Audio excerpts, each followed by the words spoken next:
अस्सलामुअलैकुम वरहमतुल्लाहि वबरकातुहू। उम्मीद करता हूँ आप तमामी हज़रात खैरियत से होंगे। दोस्तों, आज का ये वीडियो बहुत ही ज़्यादा ख़ास होने वाला है। दोस्तों, आज के इस वीडियो में आपको एक छोटा सा क्लिप दिखाऊंगा जो असदुद्दीन ओवैसी साहब ने बयान किया है, इसलिए इस वीडियो को आप लोग पूरा देखें और आज के वक्त में जो मुसलमानों के साथ हो रहा है वो सारी सच्चाई असदुद्दीन ओवैसी साहब ने बताई है। आइए सबसे पहले हम इस वीडियो को देखते हैं।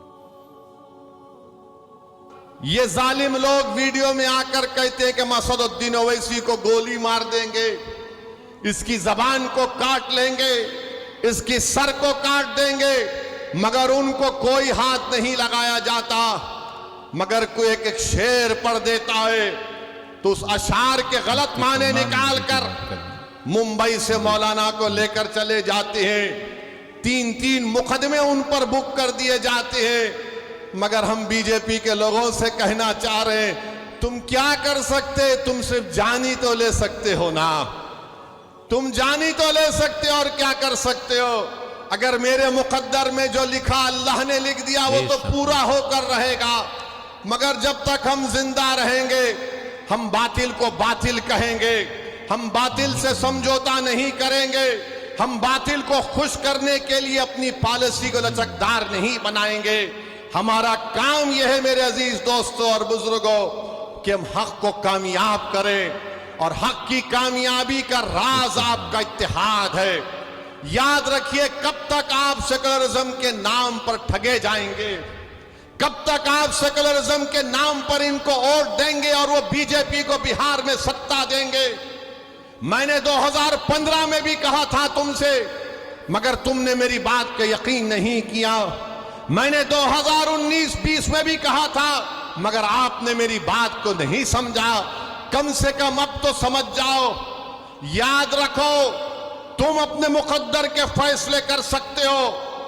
तुम में इतनी ताकत है कि मुस्तकबिल में तुम्हारे हक में जो फैसले लिए जाएंगे तुम खुद उसको कर सकोगे। अगर आज आप मुत्तहिद होकर अपने वोट का इस्तेमाल नहीं करेंगे तो नुकसान आपका होगा, नुकसान सीमांचल की गरीब जनता का होगा। ये आवाज को उठना चाहिए मेरे अजीज दोस्तों और बुजुर्गों। आप देखते हैं कि भारत की पार्लियामेंट में हर मसले के ऊपर मजलिस इत्तेहादुल मुस्लिमीन के अरकान पार्लिमान अपनी आवाज को उठाते हैं। किशनगंज में अलीगढ़ मुस्लिम यूनिवर्सिटी का मसला मजलिस के एमपी उठाते हैं। मसाजिद का मसला 500-600 साल की मेहरौली की मस्जिद को शहीद कर दिया गया। क्या आपके किशनगंज के कांग्रेस के एमपी ने मुंह खोला? नहीं बोल सके। किसने बोला? मजलिस इत्तेहादुल मुस्लिमीन ने उसकी आवाज उठाई। आप देखते हैं बिल्किस बानो का मसला हुआ, किसने पार्लियामेंट में उसका मसला उठाया? मजलिस ने उसको आवाज उठाई इंसाफ के लिए। तो मेरे अजीज दोस्तों और बुजुर्गों, हमने पहले दिन से कहा था कि हम बीजेपी से कभी समझौता नहीं करने वाले। हम कभी समझौता नहीं किए, ना करेंगे कभी इंशाअल्लाह ताला। 2-2 मर्तबा नीतीश कुमार को तुमने मुख्यमंत्री बनाया और 2-2 मर्तबा नीतीश कुमार ने बिहार की जनता को धोखा दिया और बीजेपी को सत्ता दी।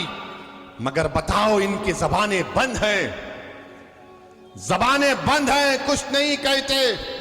मगर मेरे अजीज दोस्तों और बुजुर्गों, हम आपसे सिर्फ यही अपील करने आए हैं, नरेंद्र मोदी के 370 का वो जो दावा कर रहे हैं उसको रोकने के लिए, सेकुलरिज्म को हकीकी कामयाबी दिलाने के लिए, सीमांचल में इंसाफ की लड़ाई लड़ने के लिए, बिहार के गरीब और मजलूमों के ताकतवर आवाज को पार्लियामेंट में पहुंचाने के लिए, वतन अजीज के गरीब और मजलूम अकलियतों की आवाज को बिहार से पार्लियामेंट तक भिजाने के लिए हम आपसे ये अपील करने आए हैं, गुजारिश करने आए हैं कि आप अब की बार मजलिस को वोट दीजिए।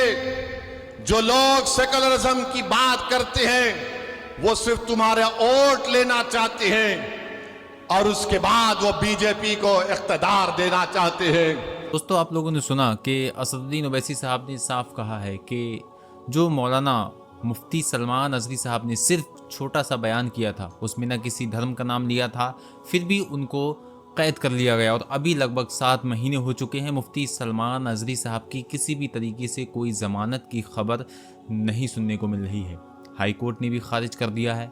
सारे केस हैं जो उसमें किसी भी तरीके से आप पर ज़मानत आपको नहीं मिल पा रही है, क्योंकि दोस्तों आप पर जो एक्ट है वो पासा एक्ट लगा हुआ है।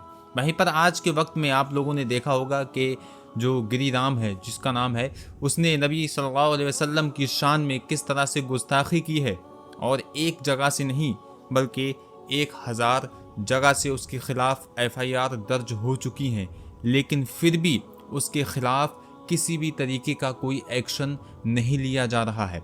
अभी तक उसको रिहा करके रखा हुआ है, यानी कि अभी तक कोई भी कार्रवाई उस पर नहीं हुई है दोस्तों, बल्कि उसको और भी ज़्यादा सिक्योरिटी प्रदान कर दी है, यानी कि उसकी सुरक्षा और भी ज़्यादा बढ़ा दी है। तो दोस्तों आप देख सकते हैं कि नबी सल्लल्लाहु अलैहि वसल्लम की शान में गुस्ताखी करने वाला सरेआम घूम रहा है, और वहीं पर मुफ्ती सलमान अजहरी साहब ने, जिन्होंने किसी भी तरीके का कोई ऐसा अल्फाज नहीं बोला था जो कि दंगा भड़काने वाला हो, लेकिन फिर भी मुफ्ती सलमान अजहरी साहब को कैद कर लिया गया। आखिर दोस्तों सोचिए आप कि ऐसा कब तक चलता रहेगा। वहीं पर पूरे हिंदुस्तान में देश भर से, जगह जगह से, हर शहर से दोस्तों उसके खिलाफ FIR दर्ज हुई थी, लेकिन फिर भी यहाँ की सरकार ने, यहाँ की पुलिस ने कोई भी उसके खिलाफ एक्शन नहीं लिया। दोस्तों एक्शन लेना चाहिए और आप जितना हो सके उसके खिलाफ FIR करवाइए, क्योंकि उसने जो नबी सल्लल्लाहु अलैहि वसल्लम की शान में गुस्ताखी की है वो नाकाबिले बर्दाश्त है। दोस्तों आपको बता दूं कि मुसलमान नबी सल्लल्लाहु अलैहि वसल्लम से सबसे ज़्यादा मोहब्बत करता है। दोस्तों आज जो मुसलमान है सिर्फ और सिर्फ कमेंट में अपने रोने वाले इमोजी लगाकर मोहब्बत दिखा रहा है या गुस्से वाले इमोजी लगाकर मोहब्बत दिखा रहा है, तो इससे काम नहीं चलने वाला। दोस्तों आप लोग सोचिए कि 12वीं शरीफ आने वाली है और उस पर कितना धूमधाम से आप जश्न मनाओगे।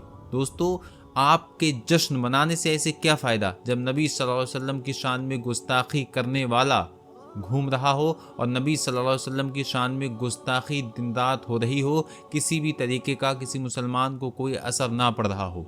तो दोस्तों सोचिए, अगर हमें सबसे ज़्यादा दुख किसी चीज़ का होना चाहिए तो इसी चीज़ का होना चाहिए। सबसे ज़्यादा परेशानी हमारे दिल को किसी चीज़ से होना चाहिए तो वो परेशानी यही है कि नबी सल्लल्लाहु अलैहि वसल्लम की शान में गुस्ताखी नहीं होना चाहिए। बस हम हर चीज़ सह लेंगे, लेकिन नबी सल्लल्लाहु ताला अलैहि वसल्लम की शान में गुस्ताखी हम बर्दाश्त नहीं कर पाएंगे, क्योंकि हम इस दुनिया में, इस कायनात में सबसे ज़्यादा अगर किसी को चाहते हैं, किसी से मोहब्बत करते हैं, वो मेरे नबी की ज़ात है, वो मेरे आका सल्लल्लाहु ताला अलैहि वसल्लम की ज़ात है। और कोई शख्स अगर ऐसा ना करे तो वो कामिल मोमिन हो ही नहीं सकता, क्योंकि जब तक किसी शख्स को अपने माँ बाप, अपने बेटे, बहू, अपनी बहन, यानी कि पूरी दुनिया, हर रिश्तेदार से सबसे ज़्यादा मोहब्बत नबी सल्लल्लाहु ताला अलैहि वसल्लम से ना होगी, जब तक वो मोमिन कामिल हो ही नहीं सकता। तो दोस्तों इस वीडियो को जितना ज़्यादा हो सके उतना शेयर कीजिएगा और मिलते हैं इंशाल्लाह नेक्स्ट वीडियो में। हो सके तो चैनल को सब्सक्राइब कीजिए। अस्सलामु अलैकुम व रहमतुल्लाह। अल्लाह हाफिज़।